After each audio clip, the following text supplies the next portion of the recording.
নমস্কার বন্ধুরা, অনিতার রান্নাঘরে তোমাদের স্বাগত। আজকে বন্ধুরা তোমাদের সাথে শেয়ার করব পালং শাক দিয়ে মুসুর ডাল আর চানা ডালের রেসিপি। বন্ধুরা, এগুলো আমি আগে প্রথমে ভিজিয়ে রেখেছিলাম আধা ঘন্টা ধরে। আর এর মধ্যে পালং শাকও দেবো।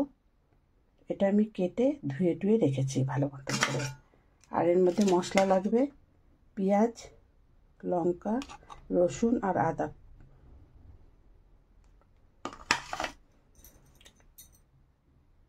বন্ধুরা, আমি কুকারটা বসিয়ে দিয়েছি। এবার কুকারটা গরম হয়ে গেছে, এবার তেল দিয়ে দিচ্ছি।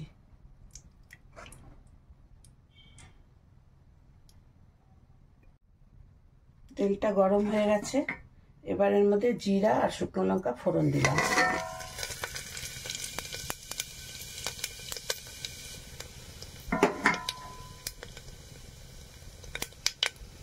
রসুন দিলাম,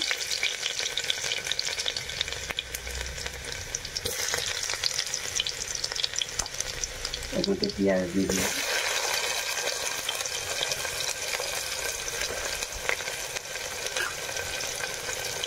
এর মধ্যে কাঁচা লঙ্কা দিয়ে দিলাম, এর মধ্যে একটু আদা বাটাও দিয়ে দিলাম।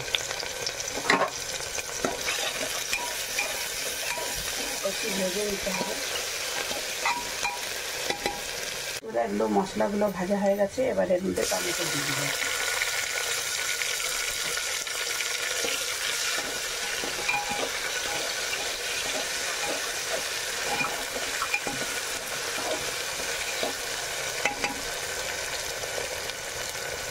এবার এর মধ্যে আমি মশলা দেবো হলুদ, লবণ, লঙ্কা গুঁড়ো, জিরা গুঁড়ো, ধনে গুঁড়ো আর একটু গরম মশলার গুঁড়ো। একটু জল দিয়ে এটা গুলিয়ে নিচ্ছি।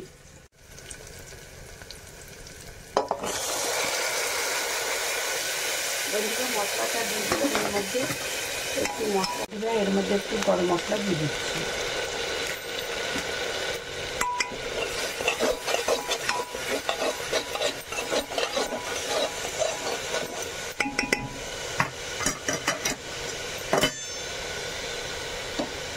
বন্ধুরা, এবার এর মধ্যে ডাল যে ভিজিয়ে রেখেছিলাম, বন্ধুরা এবার এর মধ্যে পালং শাকগুলো দিয়ে দেবো।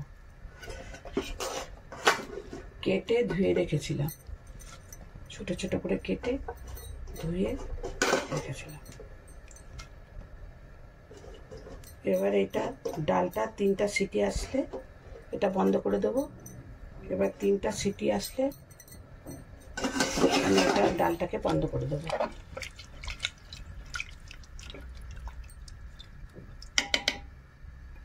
বন্ধুরা, এবার আমি কুকারের ঢাকনাটা লাগিয়ে দেবো আর 3 সিটি দিয়ে নেব। বন্ধুরা, আমার এই ডালটা হয়ে গেছে। তোমাদের এই ডালের রেসিপিটা যদি ভালো লেগে থাকে তাহলে তোমরা লাইক করবে, শেয়ার করবে আর একটু কষ্ট করে সাবস্ক্রাইব করে দিও। দেখো এরকম হয়েছে। অনেক ধন্যবাদ এতক্ষণ সাথে থাকার জন্য।